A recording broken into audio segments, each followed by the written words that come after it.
Bueno, pues vamos a dar comienzo a la mesa redonda titulada El ámbito normativo de la seguridad privada ante los cambios tecnológicos, la transformación digital en la Unión de Seguridades. Y voy a ceder la palabra al presentador de esta mesa redonda. Él es José Antonio Varela, intendente de la Ertzaintza, Jefatura de Planificación Operativa y Protección de Infraestructuras. Señor Varela, cuando quiera, adelante. A ver. Sí, Sí, yo que sí. oye, Ahora sí. es que esto para mí es una novedad. Muchísimas gracias. Bueno, pues para mí, ya sé que se dice siempre como tópico que es un placer estar aquí y tal, pero es que es verdad, porque estoy con mi amigo Jorge Salgueiro, que somos pues muy viejos conocidos. Jorge Salgueiro, voy a hacer un resumen del currículum abreviado que tengo, porque si no nos tiraríamos toda la mañana aquí, ¿no? Es licenciado en Derecho por la Universidad Complutense de Madrid, máster en Asesoría Jurídica por UDIMA, máster en Nuevas Tecnologías, profesor habilitado en Seguridad Privada. Bueno, como en cuanto a trayectoria profesional, es presidente ejecutivo de AECRA, abogado, colaborador con concursos de la UNED, ha trabajado en Securitas, fundador de AECRA, es también FES, es el asesor jurídico de FES, autor de 6 libros. Y bueno, también pues tiene varias medallas policiales, tanto la de distintivo blanco del Cuerpo Nacional de Policía como la de mérito policial de la Guardia Civil, o sea que se habría podido poner pues aquí como los que estamos, ¿no? Yo con el tema de la seguridad privada había hecho aquí unas pocas líneas, ¿no?, sobre lo que es la modificación del ámbito normativo. Hemos hablado mucho. Yo tuve una temporada de mi vida profesional, estuve en Sevilla y bueno, era responsable, director de Interior y Emergencias allí, y les dije, oye, tenemos aquí, porque con la modificación del Estatuto de Autonomía tenemos un montón de competencias en materia de seguridad privada por parte de la Junta que no se están ejerciendo. Yo venía un poco con la idea de aquí, ¿no? Jorge muy amablemente me hizo un informe y gratis y me lo explicó todo y la verdad es que había mucho, ¿no? Lo que ocurre es que, bueno, luego esto es una anécdota, ¿eh? Sí. Se lo comenté al consejero y me dijo, no tienes bastante con lo que tienes, déjate ya de seguridades privadas. Y me imagino que seguirá parecido. Yo creo que Toño era por el coste, por el presupuesto que implicaba coste. La memoria económica, lo que implicaba ese tipo de cosas, ¿vale? Más que... Sí. En mi trayectoria profesional siempre, cuando he estado de jefe de comisarías, de varias además, y en otros ámbitos, yo siempre le decía a mi gente que cuando pasasen por un puesto donde hubiera un compañero de seguridad privada, que se parasen, sobre todo a eso de las 2 de la mañana en Vitoria, que se parasen y que le dijeran siempre, ¿qué tal va el servicio? ¿Necesitas algo? Porque yo he sido siempre consciente de esa necesidad de colaboración entre la seguridad pública y nosotros. Y además les decía, no hay ningún tipo de relación de subordinación. Cada uno tenemos unas competencias. Dentro de esas competencias, en cuanto a las fuerzas y cuerpos de seguridad, en este caso Policía Nacional, Guardia Civil, Ertzaintza y Mossos, está el revisar, digamos, y supervisar la acción de la seguridad privada, pero eso no significa en ningún caso, son competencias que se tienen. Yo no voy a entrar mucho en el tema porque es Jorge el que tiene que hablar del ámbito normativo. Hemos hablado él y yo muchas veces de todos los cambios que se necesitan en la legislación. Estamos ahí a la espera de que algún día salga el reglamento con un montón de nuevas funciones.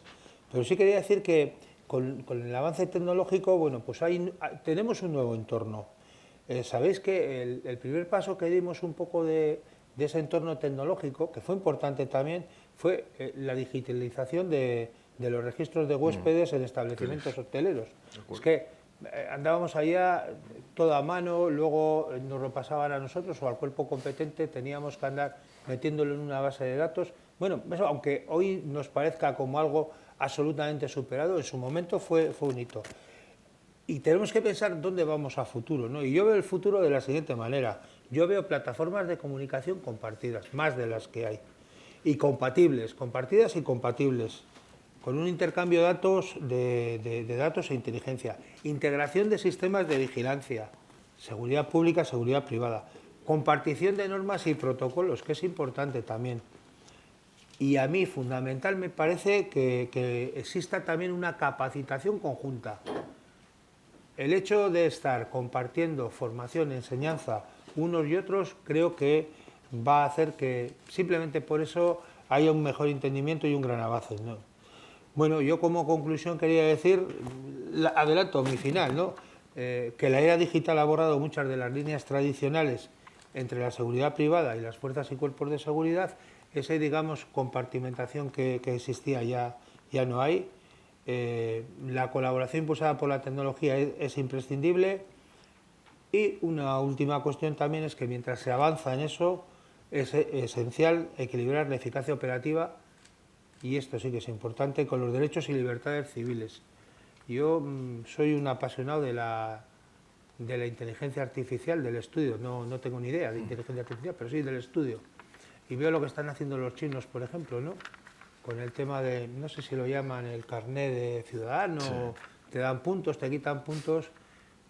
Esto es una enorme oportunidad, pero también puede tener problemas si no está muy bien controlado. Bueno, hasta aquí. Ahora que hable Jorge y luego bueno, eso ya comentamos un poco. Voy a intentar no utilizar mucho las gafas porque al final con la luz que hay aquí y todo esto pues me va a costar. Pero bueno, gracias Toño por presentarme.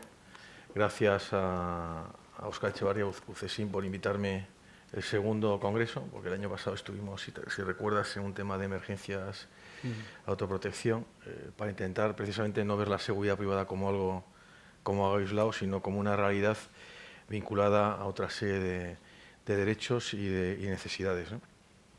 Esta ponencia tuve la oportunidad de hacerla. Si alguno luego queréis, eso está publicado, o sea, de hecho lo he ampliado un poco porque el 26 de julio compañeros tuyos de la IPA también estuvieron en COE. Hice esta charla de otra manera, enfocada más, bueno, estaba también fue el cuerpo de seguridad, pero también enfocada también al mundo empresarial, enfocada también a la gente especialista en el derecho a la privacidad, que es un derecho que como tal no veréis en la Constitución recogida, sino el derecho al honor, a la intimidad y a la propia imagen, pero ahora sí se llama privacidad, adoptada de términos anglosajones. Y intenté un poco en la medida de las posibilidades, primero ver como sector profesionales, aquí meto a los profesionales de la seguridad privada, sean vigilantes, sean de detectives privados, actividades en general que son ejercidas por personal de seguridad privada. Introduje también, y lo vais a ver ahora, el tema del factor que es fundamental para mí, que es el motor de la transformación en el caso del sector de la seguridad privada, que va a ser la administración pública. Yo lo anticipo, o sea, realmente todo lo que debamos hacer en el sector va a venir emprendido o iniciado por la administración pública, ¿vale? Fuerza del Cuerpo de Seguridad, evidentemente, con sus bases de datos. Hay un concepto que es fundamental que citaré, lo veréis también, os mandaré si no el enlace, lo pondré a disposición del artículo, que se llama información relevante para la seguridad ciudadana, ¿vale? Ese concepto es un concepto que está en la ley del año 2014, que al final, por la falta, como decía muy bien Toño, de desarrollo reglamentario, no se pudo precisamente concretar esos requisitos para que se estableciera tanto el concepto como cuándo debe producirse la cesión de información a la fuerza del Cuerpo de Seguridad. Entended que cuando hay una cesión de información a la fuerza del Cuerpo de Seguridad, esa información pasa a ser una información sensible para la seguridad nacional, ¿vale? A mí me gusta un poco ver siempre, partiendo de lo mínimo, ir al máximo, ¿no? Pero está ahí, información relevante para la sociedad ciudadana. Ese concepto ahora mismo es fundamental a la hora incluso de vincularlo a nuevas tecnologías. Y os explico, aunque me estoy anticipando a cosas, el cloud computing. El famoso cloud computing, que es una de las primeras herramientas tecnológicas que proporciona lo que es el fenómeno de la transformación digital, porque al final lo que hacemos es digitalizar documentos y esos documentos los subimos a esas nubes, ¿no? Ese cloud computing, en su momento, se guardaba, entre comillas, en servidores locales. O sea, al final, casi todas las empresas guardaban esa información en un servidor local y por razones precisamente de inversión y de capacidades de ese tipo de servidores, eso pasa luego a un servidor mayor, que no es una nube, es un servidor mayor donde está alojada esa información, ¿vale? Pues fijaros que es un tema que sí hablábamos el otro día y curiosamente lo comentábamos, fundamental que sepamos ser capaces de determinar cuándo esa información es sensible y cuándo, por lo tanto, debe ser almacenada o no en un cloud, vamos a decir, una nube privada o una nube pública, ¿vale? Pues ahora mismo, por ejemplo, os diría ya como anticipo que probablemente toda aquella información que suponga una comunicación a voz del cuerpo de seguridad, esa información tendrá carácter de sensible. Toda aquella información donde intervenga un operador de una sala de operaciones policial, en el caso de las CREAs, será una información sensible. Esa información será información relevante para la seguridad ciudadana y requerirá una protección especial. Si todos habéis leído el plan de digitalización de las administraciones públicas, que finalizaría el año 2025, ese plan ambicioso establece precisamente una serie de características en cuanto a la soberanía del dato. Lo que decía antes Toño de esa información. Ese dato es un dato que ya no es ni de la empresa ni directamente del cliente. Pasa a ser un dato que puede afectar a la seguridad ciudadana y por ende a la seguridad nacional, ¿vale? Otro fenómeno vinculado directamente a la transformación digital, la ciberseguridad. Ya lo sabéis, ¿no? La ciberseguridad pasa a ser otro mundo, el mundo de Internet, donde cada vez más realizamos más gestiones o usamos más esta red de Internet para, tanto, proteger nuestra información. Muchísima información que tenemos sensible está alojada básicamente o se transmite a través de Internet. O sea, el cloud computing también transmite a través de Internet. Lo puedes tener en modo local, pero transmite a través de Internet cuando quieras actualizar. Fijaros que estamos hablando ya de 4 o 5 herramientas de transformación digital que la tenemos ya en el día a día. O sea, por lo tanto, podemos decir que la transformación digital sí se ha producido en la seguridad privada, ¿no? Lo tenemos claro. O sea, ahora mismo existe. La ciberseguridad que existe ya, un plan nacional de ciberseguridad. ¿Vinculado a qué? Vinculado también a la seguridad nacional. Si esto lo extendemos a un ámbito supranacional, todos los fenómenos que hay actualmente a nivel normativo de cambios, que no van a venir propiamente en nuestra propia legislación, sino que van a venir a nivel de legislación europea con matices, porque todos sabéis que la seguridad pública es competencia exclusiva de cada Estado de la Unión Europea y no ha sido transferida en ningún caso a la Unión Europea. No ha sido transferida, por lo tanto, esa información pasa a ser información reservada de cada Estado y establecerá cómo debe ser cedida esa información o cómo se debe usar esa información. Pues os decía el caso de la ciberseguridad, que nos encontramos las empresas de seguridad o los profesionales de la seguridad cada vez más, los activos a proteger no son activos físicos presenciales como tal. O sea, no se ponen los objetos de valor en muchísimos casos allí, sino que la información de más valor, información también lo digo, y los bienes de más valor, en muchísimos casos están o bien entidades bancarias, que todos sabéis que han asumido el fenómeno de transformación digital de forma inmediata, en muchísimos casos con perjuicio para el ciudadano que no tenía esas habilidades en la transformación digital, pero que ha pasado allí. Y esa información es la que hay que proteger. Por lo tanto, la reconversión que debe producirse en la seguridad debe producirse satisfaciendo necesidades de los usuarios que deben proteger esa información, sean usuarios públicos o privados. Si partimos de donde nosotros nos vemos en ese ámbito normativo de la seguridad privada, es la ley, como decía muy bien Toño, del año 2014, que obviamente los fenómenos tecnológicos acaban invadiendo todo y acaban provocando que las leyes en muchos casos parezca que tienen menos vida útil de la que pueden tener. La visión que tenemos nosotros es un aprovechamiento del marco normativo vigente, no estar continuamente actualizando las normas, porque lo que puede provocar una actualización de la norma es que otra norma puede quedarse obsoleta en el tiempo, en poco tiempo, por la velocidad precisamente de los cambios tecnológicos.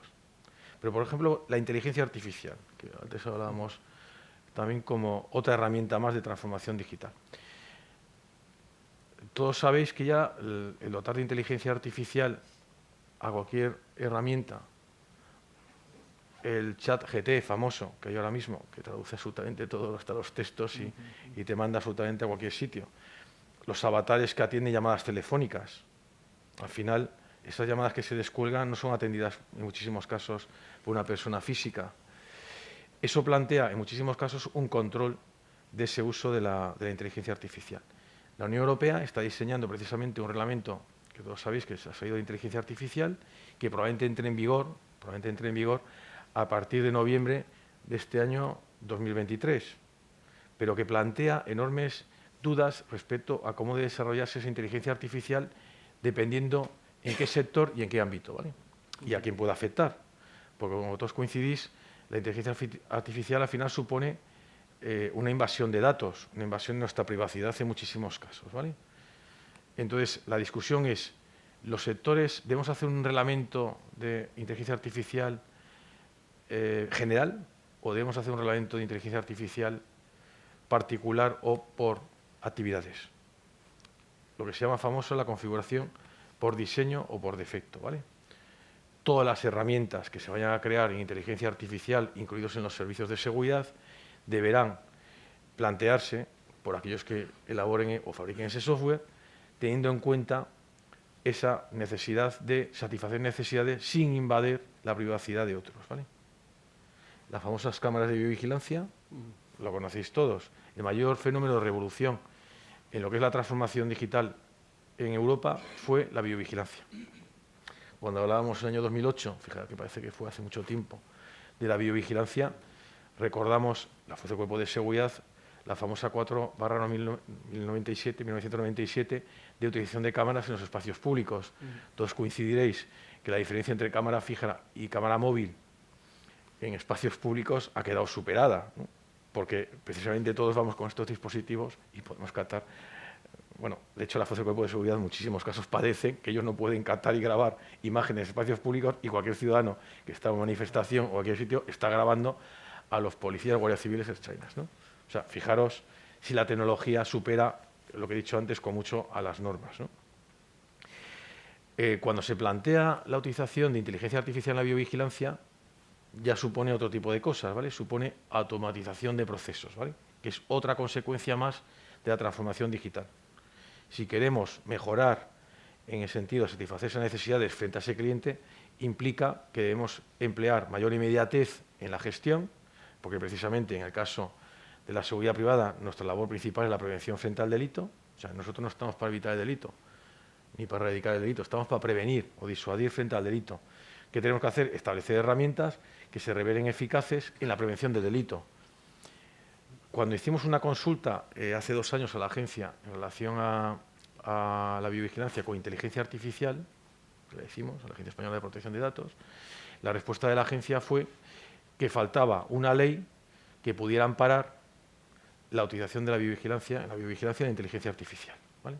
¿Y por qué entendíamos nosotros que la inteligencia artificial era válida en la biovigilancia? Primero, porque nos iba a permitir acertar. Si todos conocéis cómo funciona, antes Toño ha citado el tema de los hoteles, el mundo del juego, el mundo de los casinos, en los casinos existe una especie de listas negras, bueno, una especie no, son listas negras, son gente, sospechosos o condenados por delitos que viajan por todo el mundo, porque la movilidad es un fenómeno real, no solamente en la transformación digital, sino en el mundo físico, y esa gente se dedica a cometer delitos en diferentes casinos de muchos estados del mundo. Esa gente fue la primera gente, o primer sector que incorporó, fijaros lo que estoy diciendo, no la inteligencia artificial, sino la biovigilancia contra un listado de personas, o listas negras, de personas condenadas, ¿vale?, por delitos contra el patrimonio. Eso supone que, evidentemente, tenemos un precedente de utilización de biovigilancia frente a listas. ¿Qué pedía un poco el sector de la seguridad privada en cierto tipo de ámbitos, de manera controlada? Que si existe esa colaboración, como antes decía muy bien el intendente, público-privada en la prevención del delito, y debemos empezar a compartir esa base de datos, probablemente nosotros mismos debemos agregarnos a la base de datos que existan de la administración pública competente, sin ninguna duda, y esos datos queden ahí alojados con las medidas de protección del Esquema Nacional de Seguridad, ¿vale?, que está ahí. No digo la 27001 porque tenemos en administraciones públicas, y nosotros colgamos de ahí con carácter subordinado y complementario, esa obligación de adoptar ese tipo de medidas con las medidas de control exigidas en esa protección de la información por parte del Esquema Nacional de Seguridad. Pues fijaros que si nosotros planteamos eso, sería, de alguna manera, en esa colaboración, que está amparada en la ley, precisamente, y fijaros que no he movido todavía la primera diapositiva. Bueno, esto me lo voy a pasar aquí. Vale. Fijaros que en el caso ese, si tuviéramos una base común, una base de datos común, donde nosotros alimentemos ese dato en esa cesión de información, y ahí incluyo también a policías locales, por supuesto, ¿vale? Dentro de ese modelo de seguridad integral, donde nosotros participamos esa información de forma inmediata, porque tenemos tecnología que permite esa información, esa cesión o comunicaciones de forma inmediata, porque precisamente la transformación digital facilita esas comunicaciones, que sabéis 5G, bueno, mil herramientas que facilitan ahora mismo, no que esos ficheros que eran antes tan pesados podían ser transmitidos porque no llegaba. Ahora mismo la tecnología 5G permite precisamente que lleguen casi con carácter inmediato, con independencia del peso, ¿no? de los ficheros. Las comunicaciones también han mejorado. Pues fijaros que si eso se comparte en tiempo online, vamos a decirlo así, hay proyectos ya, me consta, en relación a ya ese interés común en generar con garantías esa cesión de información. Si participa la empresa en esas listas negras, todos coincidiréis que de alguna manera, si existe ya esas personas sospechosas de cometer delitos en diferentes partes del Estado español, será bastante más sencillo que la actuación de la patrulla policial correspondiente sea más inmediata y sea más fehaciente y sea una intervención justificada y no suponga una intervención injustificada con gasto en erario público. ¿Me entendéis? Se trata un poco de utilizar la tecnología para ser eficaces y efectivos frente al delito. Esa es la labor, al final. Nuestra labor de prevención, pero es proporcionar esa información precisamente para satisfacer esa necesidad legítima de seguridad de ese usuario que ha contratado el servicio y que solicita esa intervención pública justificada. Pues fijaros que estamos hablando ahora mismo de situaciones de tecnología aplicada a la seguridad que no suponen o no deben suponer invasiones de la privacidad, ¿vale? Son procesos controlados por una administración competente que tiene también su delegado de protección de datos y que está siendo objeto de auditoría. De ahí que nosotros hablamos de regulación inteligente en la seguridad privada. Es un concepto que sí existe en Europa hace muchísimos años y que supone decirle a la Administración qué herramientas disponemos para ser más eficaces y efectivos frente al delito, cómo podemos participar de manera más efectiva en garantizar la seguridad ciudadana y de todos los ciudadanos, y en particular de los usuarios que contratan los servicios, cómo podemos participar en información que se revela importante para prevenir atentados contra la seguridad nacional, sean de ciberseguridad, sean atentados físicos, o sea, cómo podemos construir un caso de éxito en esa relación público-privada, ¿vale? De ahí que llamemos regulación inteligente en la seguridad privada.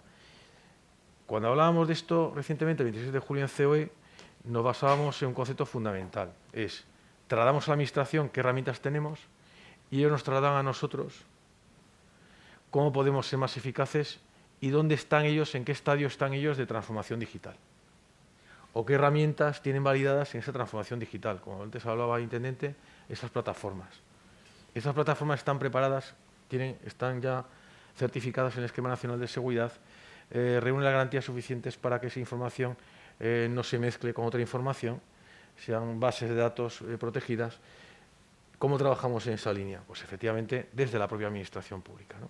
Nosotros entendemos que el liderazgo, con independencia de que nosotros tengamos las tecnologías, el liderazgo en el tratamiento de la información, el liderazgo en la regulación de ese tratamiento debe venir a través de una comunicación permanente con vosotros, con la Fuerza del Cuerpo de Seguridad y con la Administración competente, ¿vale? Es la única manera. Todo aquel que tire por libre en ese esquema, que se salte de alguna manera ese esquema normativo basado en esa comunicación permanente, en ese traslado de información, cometerá un craso error, ¿vale? Cometerá un craso error porque tendrá problemas a nivel particular como empresa frente a otras normativas. Nosotros no queremos tener enfrentamientos entre derechos fundamentales, no queremos que los derechos fundamentales entren en conflicto, queremos que los derechos fundamentales convivan de manera pacífica en el ejercicio de nuestros derechos fundamentales. Sí, sí. Pero acabo una cosilla por si no se me queda.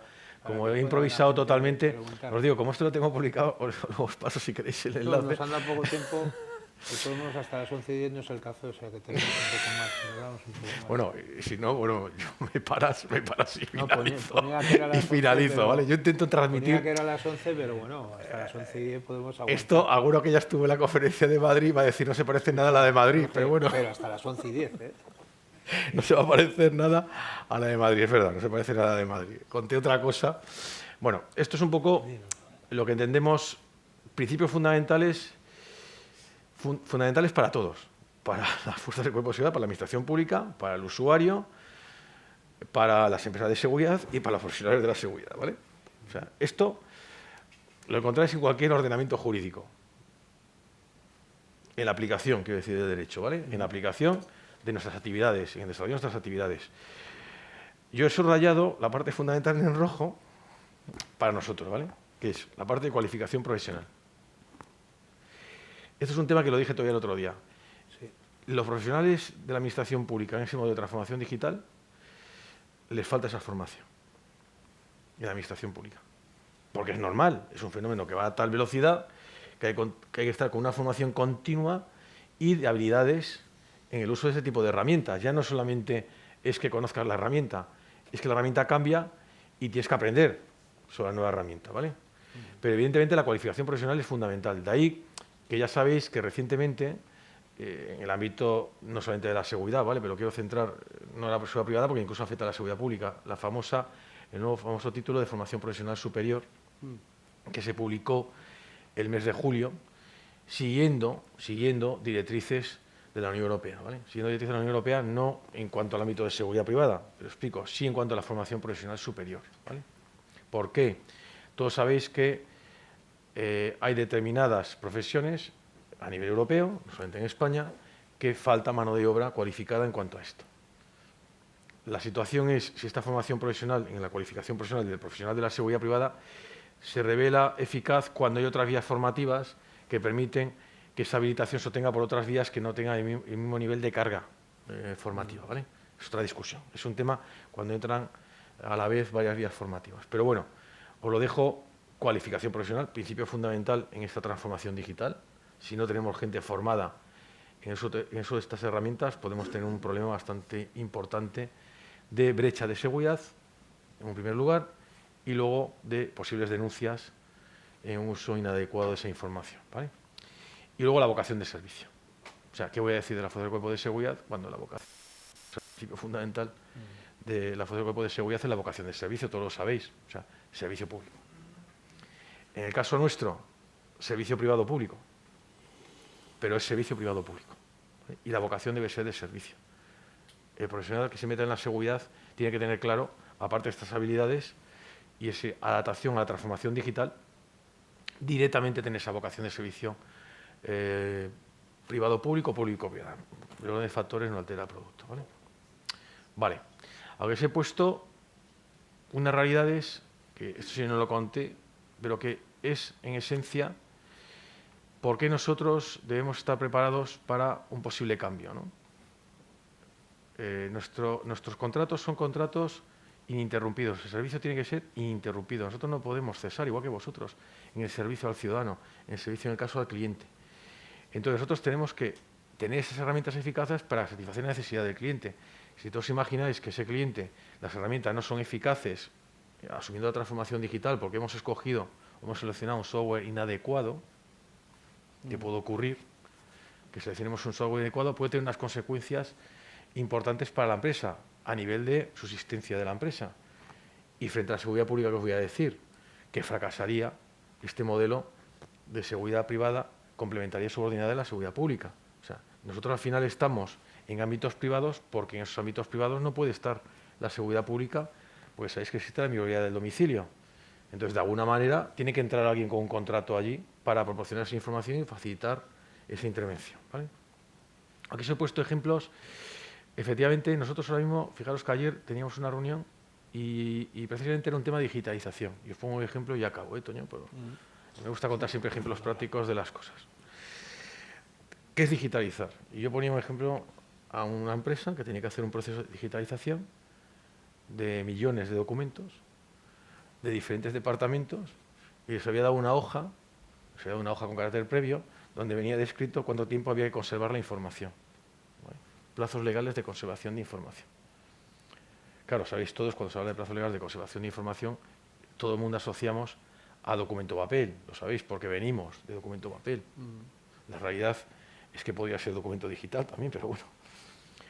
Y entonces había en concreto un tema súper particular que era tenía una serie de locales que habían sido delegaciones de empresas de seguridad que había cerrado durante el tiempo, porque esta empresa estaba en recesión en cuanto a apertura de locales comerciales. Todos sabéis que la acción comercial cada vez más se tiene que utilizar también herramientas electrónicas, pues existe el comercio electrónico, y entonces las empresas se pone en duda un poco la presencia de la delegación física en cada provincia, ¿vale? Como ejemplo de proximidad al cliente, ¿no? Al final el cliente es un buen servicio, ¿no? La mayor proximidad a un cliente es que des un servicio lo más rápido posible y de forma inmediata. Entonces, el planteamiento era el siguiente, os pongo ya a cabo esta transformación digital.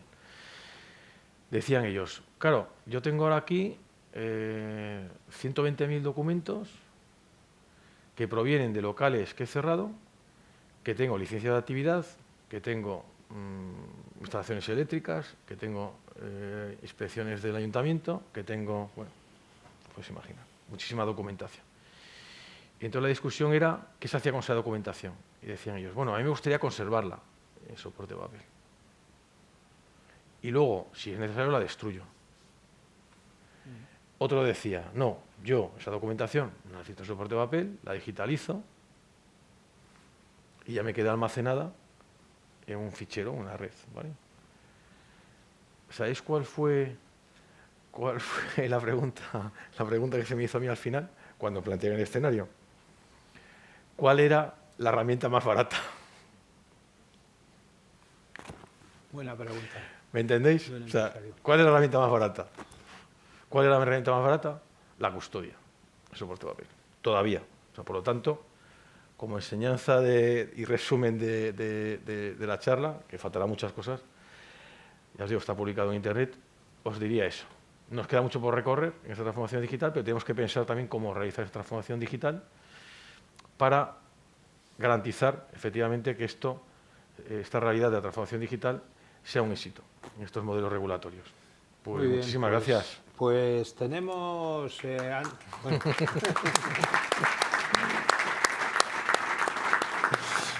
que tenemos como para un par de preguntas, ¿os parece? A ver. Pónmela fácil, ¿eh? Jorge, ya sabes que... Que ya lo sé. Buenos días. Buenos días. Soy Javier Larrañeta, secretario de PESI, la Plataforma Tecnológica de Seguridad Industrial. Soy tecnólogo, soy físico, soy ingeniero de seguridad. Eso Y nos conocemos hace mucho tiempo. Sí. Quería hacer una pregunta. Al final tenemos aquí una serie de profesionales, empresas de fuerzas y cuerpos de seguridad del Estado, de chancha, etcétera, Mossos, civil, etcétera.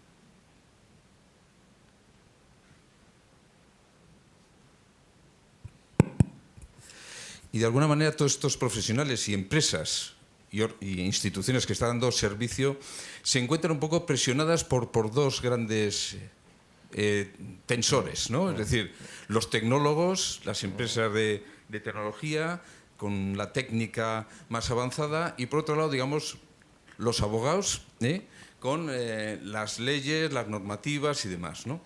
Entonces, claro, yo aquí suelto un poco la bomba, ¿no? Es decir, al final tenemos que facilitar unos servicios y asegurar esa seguridad, esa resiliencia a la sociedad, en contra de aspectos que están fuera, digamos, de nuestro control, pueden ser desastres naturales, ahí habrá la gestión integral de riesgos, ya sabes que en ese tema estamos trabajando mucho con la Comisión Europea, pero por otro lado, digamos, están lo que comúnmente llamáis vosotros los malos, y yo como soy tecnólogo he tenido que ir adaptándome a esa... Los tocanarices, no son más que malos, son tocanarices. Bueno, bien. Enturbiadores.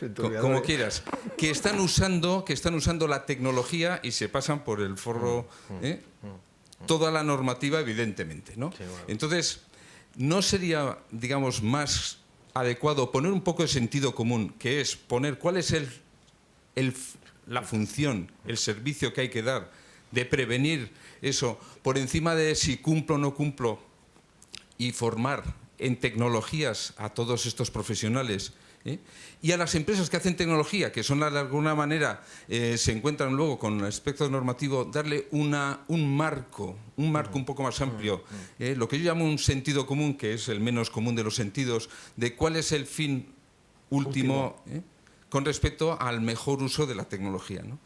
Ese debate siempre estará allí, y también aquí hay un tema de interés, es decir, ¿quiénes son los que se van a llevar el gato al agua? ¿Si los tecnólogos o los juristas? Haces una buena pregunta y es lo que suele ocurrir cuando no se realiza una regulación inteligente, que lo he puesto antes aquí de manifiesto, ¿vale? Y aquí entro más en una cuestión no tanto de cuándo entra el jurista a intervenir aplicando en su ámbito de empresa o aplicando en la selección, como tú decías, de la tecnología, ese tipo de cosas, y esa falta de formación en muchísimos casos también del profesional que tiene que interpretar esa tarea de adaptación de la empresa a esa transformación digital o a esa utilización de nuevas herramientas tecnológicas. A ver, sabes que te lo he dicho a ti muchas veces, ¿no? Porque ese tema lo hemos hablado. Yo creo mucho en normas de principios de mínimos. Pero por una cuestión de experiencia, creo más en eso. Esto al final es todo experiencia, ¿no? Porque tú vas viendo a la velocidad que va el mundo, como tú dices muy bien, y tú que estás continuamente con tecnologías, trabajando con tecnologías aplicadas a diferentes ámbitos, pero aplicadas a ámbitos específicos, ¿no? Claro, si cometemos el error, en muchísimos casos, como tú dices muy bien, de proporcionar herramientas normativas, quiero hablar en este caso, regulaciones poco inteligentes en ese tipo de casos, que se entienda que es garantista, que es legítimo que se entienda que es garantista el establecer hasta el color de los calcetines de los vigilantes o de los zapatos de los vigilantes, ¿me entendéis? Pero eso es relevante a efecto de lo que estamos hablando en ese cambio o en ese servicio que tenemos que prestar, porque al final nuestro servicio es un servicio subordinado y complementario. O sea, al final el fin, como has dicho tú, la finalidad principal de la empresa de seguridad, evidentemente es tener ánimo de lucro, evidentemente la empresa de seguridad tiene que ganar dinero, si no, no se va a dedicar a esto, pero está clarísimo que hay un factor social, que tú lo has citado claramente. Entonces, la orientación debe ser a esos fines. Los fines, si cogemos la ley de 2014, tenemos unas finalidades claras, como tú dices muy bien, para que precisamente el profesional que conozca realmente ese marco normativo, sin entrar en reglamentos, no quiero entrar ni en reglamentos, ni en órdenes, ni en resoluciones. Ese tipo de herramientas normativas tienen que utilizarse de manera inteligente. Porque si hablamos de cargas formales, que no hemos hablado hoy en cargas administrativas, eso supone también un elemento más para el jurista, entre comillas, de la empresa, a la hora de, vamos a decir, no entorpecer, sino limitar el uso de las tecnologías en la empresa, ¿no? Entonces yo partiría de ahí, ¿no? De decir, vamos a hacer un examen de conciencia, vamos a examinarnos y reflexionar, como estamos haciendo aquí, realmente todas las tecnologías que tenemos a nuestra disposición, y vamos a ver cómo graduamos el uso de ese tipo de tecnologías, ¿no? Establecer un uso, no sé si decir escalado, pero un uso paso a paso, de esa tecnología, siempre con un control, porque eso no podemos evitarlo, de tal manera así evitas que precisamente el profesional del mundo jurídico asuma ese rol, porque si tú al final dices que el control ya está hecho por parte de una administración competente, le estás diciendo de alguna manera que ya existen las garantías. Los famosos DPOs que dicen, no, es que no me da garantía esto, o la propia agencia, ¿no? La propia Agencia de Protección de Datos continuamente está limitando, que esto no se puede utilizar, que si la inteligencia artificial que no se puede utilizar los dije en las cámaras, que eso fue la contestación que nos dio, o que hubiera una ley que lo amparara. A ver, yo creo que en España tenemos ese problema, tenemos un exceso de normativa. Lo que tendríamos que hacer es, vamos a pensar, cuál es la normativa esencial para que los derechos y libertades fundamentales de los ciudadanos no se vean coartadas. Pero que siempre va a haber conflictos entre los derechos fundamentales, lo tenemos todos los días. Los que estáis en la calle continuamente sabéis el uso que tenéis que hacer en muchísimo caso del ejercicio de vuestra autoridad, ¿no? O sea, entonces yo creo que, siguiendo lo que dices tú, yo creo que el tecnólogo, por supuesto, no es que gane la batalla, la tiene ya ganada. La tecnología, yo sí me cuentan esto hace, lo que os decía, en el 2008 con la biovigilancia, cuando más presidente presentamos un libro contigo de biovigilancia en la empresa, en el centro de trabajo. Todavía no había ni ley para regular la biovigilancia laboral, fijaos lo que estoy diciendo, de protección de datos.